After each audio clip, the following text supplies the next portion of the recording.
Hello Toastmasters and most welcome guests.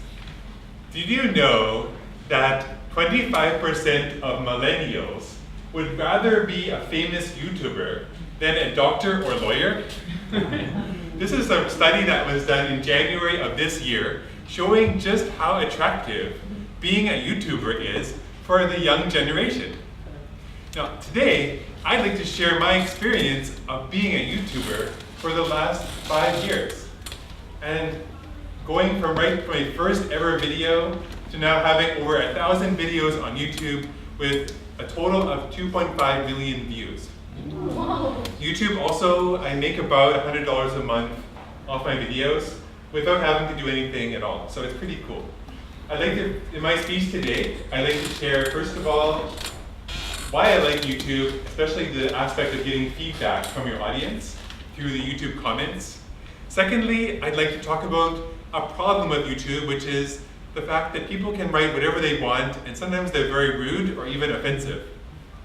And thirdly, I'd like to talk a bit more about the finances and the money behind YouTube, the motivation to make more videos because you actually get paid to do it. So first of all, why do I like YouTube and what's so cool about it?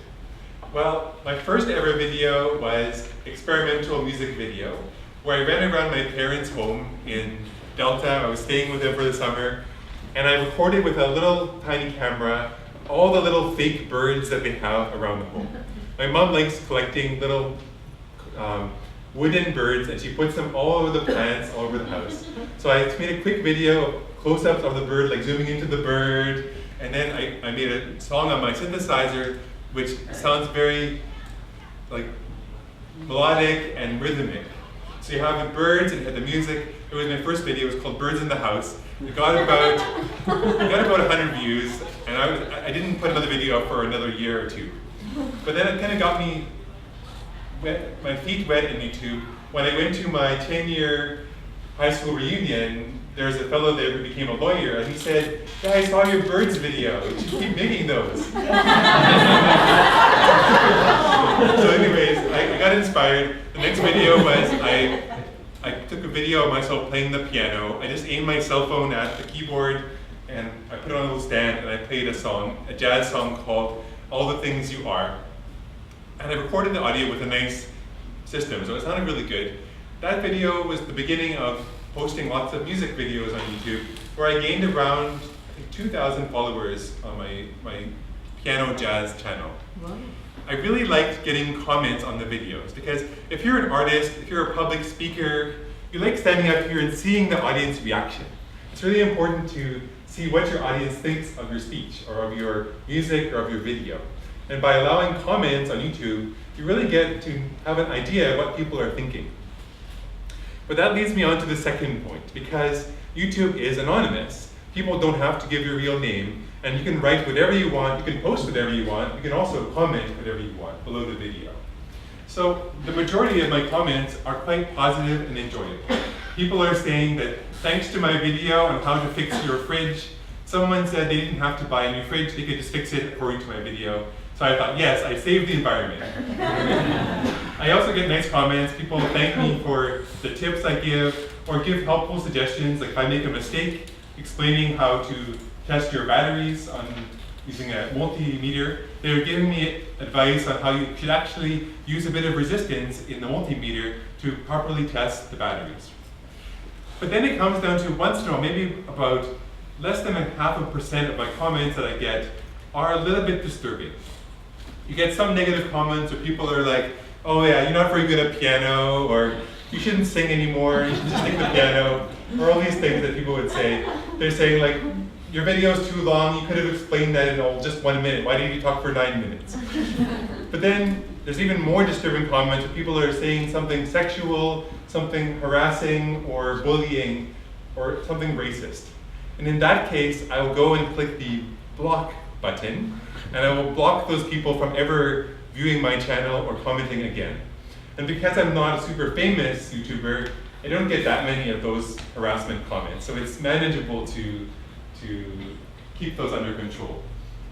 But if you are on YouTube, you have to be prepared for these comments to come to you that you can't really take it personally, because it might be someone who just has a habit of writing these mean things. And it's very common all over the internet, these things called trolling, which can happen.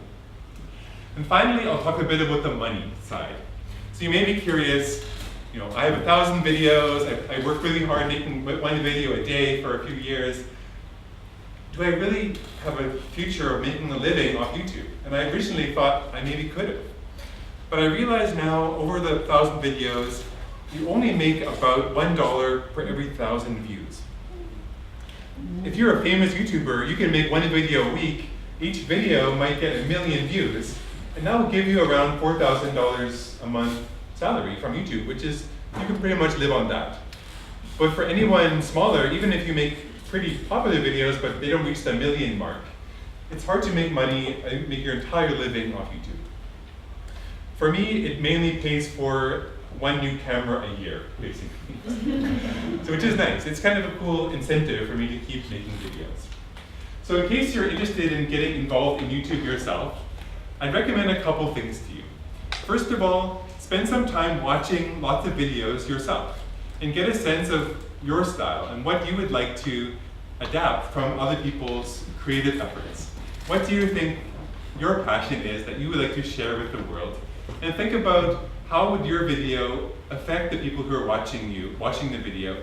Would they be learning a new skill? Would they be inspired? Would they be entertained or have a funny laugh? It has to be just like giving a speech. You need to think about what's your purpose and then be true to yourself and authentic when you're making those videos. It's really important to not just make videos that you think other people will want to see, but make videos that you want to make and make that audience come to you. Be authentic and build an audience who appreciates the real you. I'd like to now open it up for a few questions, because we do have a few minutes.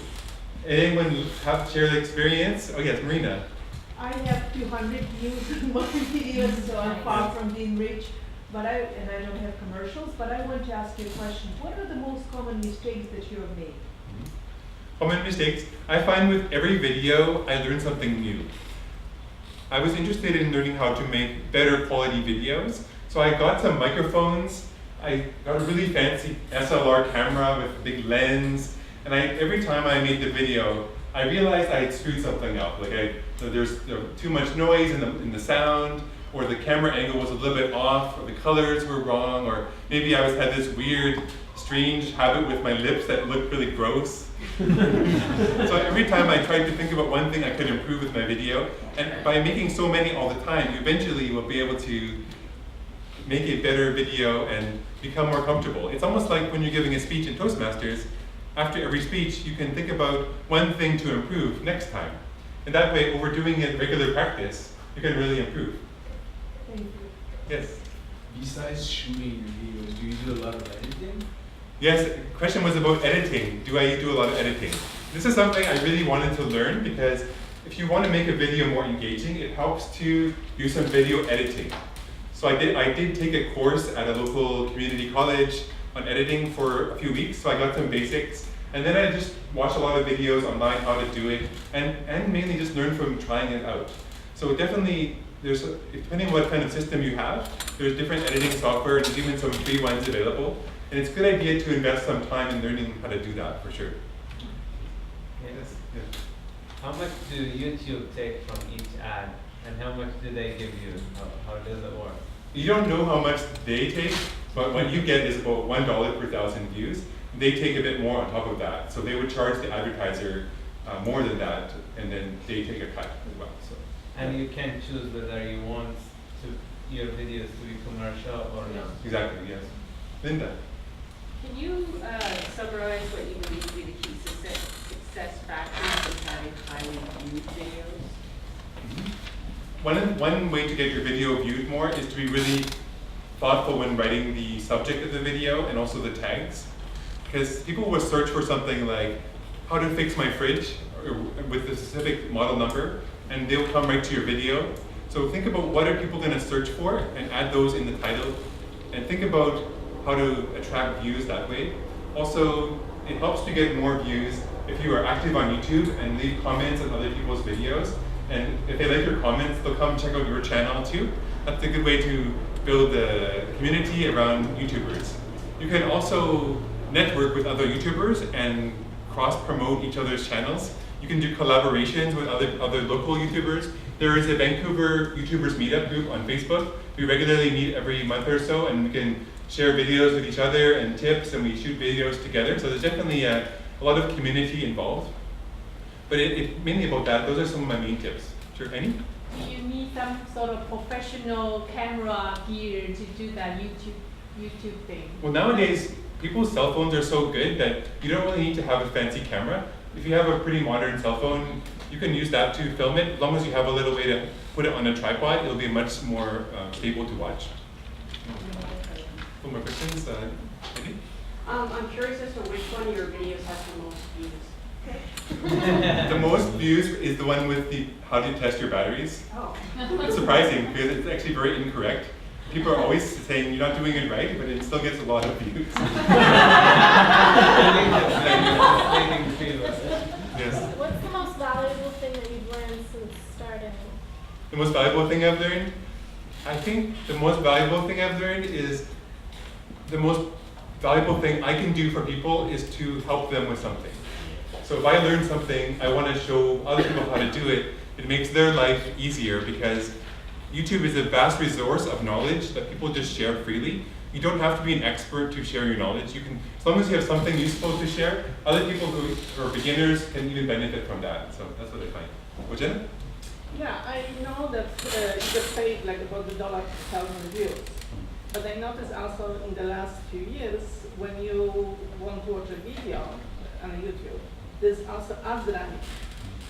And you have to go to that ad before you go to the video where you can kind of pick it up. And so are you paid for that?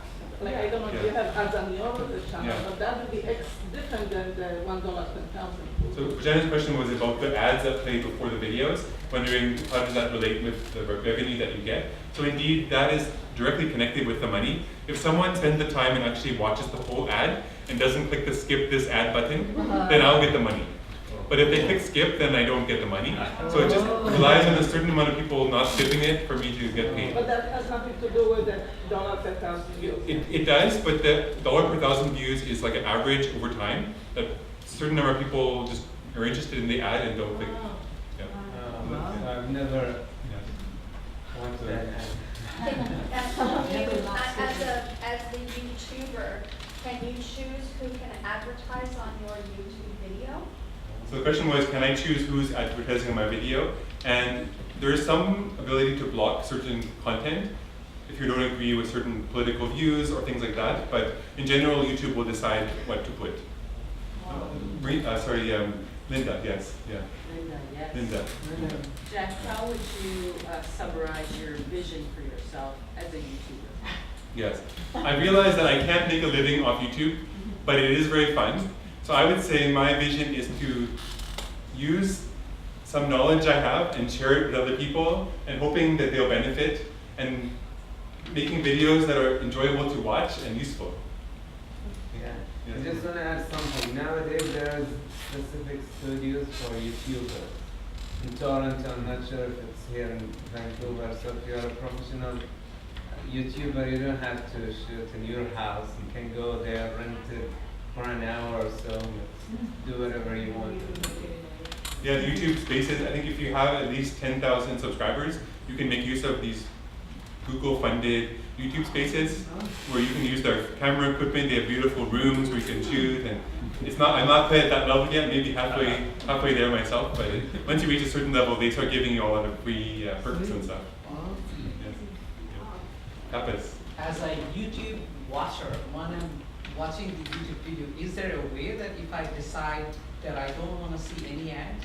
I'd do it. YouTube does have a paid version in the US where you can pay YouTube a certain amount per month and then you don't have to see any ads. But $10 a month, yes. But that's not available in Canada yet, but it may be coming. Right? Any more questions? Yes? What ads run on your videos? What ads run on my videos? The ads that run on my videos are actually related to the content. So my video on how to master audio recordings, a lot of the recording schools will advertise record that video. And I don't really watch a lot of the ads in my videos, but this generally is trying to be related to the content. Like cooking videos that I made will generally have more like a lifestyle or home, like Sears advertises their mattresses quite a bit on my cooking videos. All right, I'm gonna wrap it up. Thank you everyone for your questions and engagement. I'll turn it back to our chair. Thank you.